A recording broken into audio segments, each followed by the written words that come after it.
कि उसको जला दिया गया, आज लिखा हुआ हरा रंग का चादर जला दिया गया। ये सारी झूठी घटना थी जिसको बिल्कुल रत्नाकर जी, माननीय मैं आपके देवेंद्र पास फडणवीस। वापस लौटूंगी। दर्शकों को एक और बेहद बड़ी खबर दे दें। अजीत पवार ने रमजान की इफ्तार पार्टी में मुस्लिमों को लेकर एक बड़ा बयान दिया है। औरंगजेब विवाद के बीच अजीत पवार ने ये वार्निंग दी है। उन्होंने मुसलमानों को धमकाने की किसी भी कोशिश के खिलाफ चेतावनी दी है। पवार ने कहा कि मुस्लिम भाई बहनों को आंख दिखाने वालों को बख्शा नहीं जाएगा। अजीत पवार इफ्तार की पार्टी के दौरान ये बेहद बड़ा बयान देते हैं। मुस्लिमों को लेकर ये बेहद बड़ा बयान है। मुझे एक भरोसा देना है, आपका भाई अजीत पवार आपके साथ है। हमारी मुस्लिम भाई बहनों को जो भी आंखें दिखाएगा, दो गुटों में झगड़ा लगाकर अमन शांति को भंग करेगा और कानून को अपने साथ में लेने की बात करेगा, तो वो कोई भी हो, उसे किसी भी कीमत पर बख्शा नहीं जाएगा, माफ नहीं किया जाएगा। आपने सुना किस तरीके से इफ्तार पार्टी में अजीत पवार बोलते हैं कि मुस्लिम भाइयों को जो भी आंख उठाकर देखेगा उसको बख्शा नहीं जाएगा। सीमा मलिक जी, आपके पास आऊंगी मैं। किस तरीके से आप इस पूरे बयान को देखती हैं? देखिए, ये जो बयान दिया है, मैं मानती हूँ कि एक अच्छी बात है। क्या ये बात कहना कि यहाँ किसी भी मुसलमान को या देश में कोई भी जाति के लोग हैं उनको इस तरह से आंख निकाल के देखना, या कोई भी आंख उठेगी तो हम उसके लिए मतलब एक्शन लेंगे। पर देखिए, मैं तो सिर्फ आपसे इतना जानना चाहती हूँ कि ये जो बयान है दादा का, ये इनका एक निजी बयान है या मतलब ये एनडीए का बयान है? क्योंकि आप जानती हैं कि एनडीए के जो अभी आप बात हो रही थी कि किस तरह से जो हमारे भड़काऊ भाषण देते रहते हैं लोग, तो मेरे ख्याल से जो हमारी सत्ता पार्टी है वो भी किसी तरह से पीछे नहीं है भड़काऊ बयान देने में। और देखिए, जो मतलब मैं तो सिर्फ ये जानना चाहती हूँ कि इनका क्या निजी बयान है, क्योंकि सब जानते हैं कि जो सत्ता पार्टी है वो एक वर्ग विशेष के साथ उसकी क्या भावनाएं रही हैं। शायद हर लोग 10 साल में ये बात जान गए हैं कि क्या उनका व्यवहार रहा है एक वर्ग विशेष के साथ। तो अगर मुझे पता नहीं कि ये बयान उनका अपना निजी बयान है या उनकी पार्टी का स्टैंड है या पूरा एनडीए का स्टैंड है, तो देखिए जिस तरह के उनका अभी जैसे उनका ये बयान आया है, एक सत्ता पार्टी के नेता ने सीधे बोला है कि भाई वो आंख चेक कर रहे हैं लोगों की। आपको पता ही है कि वो कौन है जो हमेशा ही इस तरह के भड़काऊ बयान देते रहते हैं।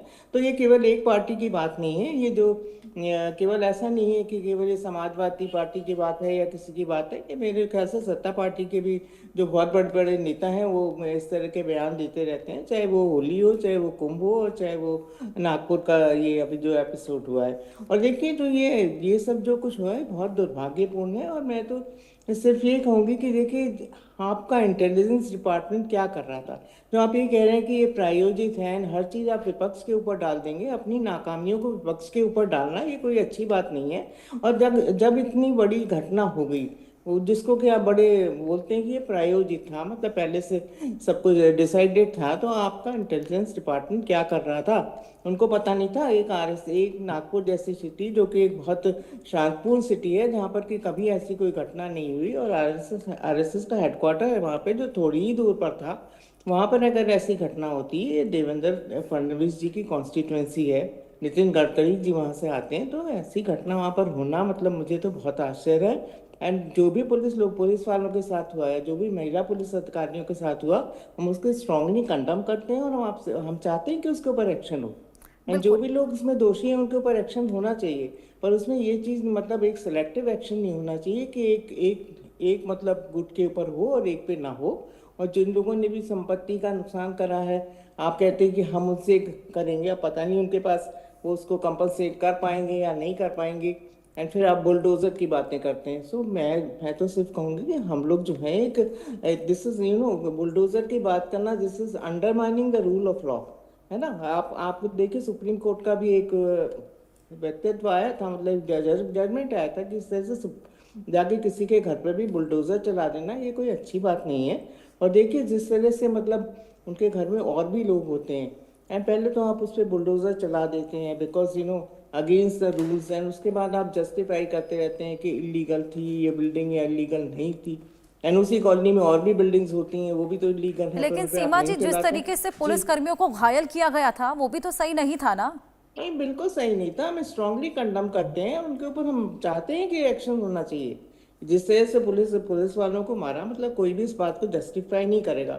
और कोई भी ये नहीं कह रहा कि औरंगजेब एक बहुत अच्छा शासक था या कुछ भी था। हम भी जानते हैं कि वो क्रूर शासक था, है ना। और हम को मतलब उसने जो काम किए उसको अब क्या गिनाना है, मतलब हमारे सिखों के गुरु के ऊपर करा न अपने बिल्कुल सीमा जी, खैर मतलब लगातार that इस was पूरे very मामले पर fundamental जो भी उन्होंने काम करे, तो हम उनकी कोई महिमा मंडल नहीं करते। हम तो देखिए डॉक्टर्स हैं, पर जितनी भी हिस्ट्री हमने पढ़ी है, हमने हमेशा ही ये पढ़ा है कि वो एक क्रूर शासक था।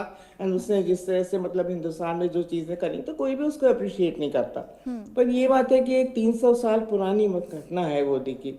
एंड उसके ऊपर लेके अगर हमारे हिंदू मुस्लिम आपस में लड़ते हैं, तो दिस इज वेरी मतलब एक कंडेमेबल है, मतलब हम कंडम करते हैं उसको। और देखिए जो मतलब ये जो बिल्कुल हमारे सीमा जी, नेता है, लगातार कोई खैर इस कोई पूरे भी उसमें मामले पर पीछे नहीं है। एक्शन देखिए लिया जा रहा है। अभी आपको देखिए बोलते हैं यहाँ पर कि अगर जो मुसलमान विधायक आएंगे उनका हम उठा के बाहर फेंक देंगे, तो ये भी तो बिल्कुल दूसरों की सीमा भावनाओं जी, को चलिए हर्ट आपके करना है या पास नहीं मैं करना आऊंगी, है। संजय जी से भी बात कर लेते हैं। संजय जी, एक तरफ बुलडोजर एक्शन की यहाँ पर बात चल रही है,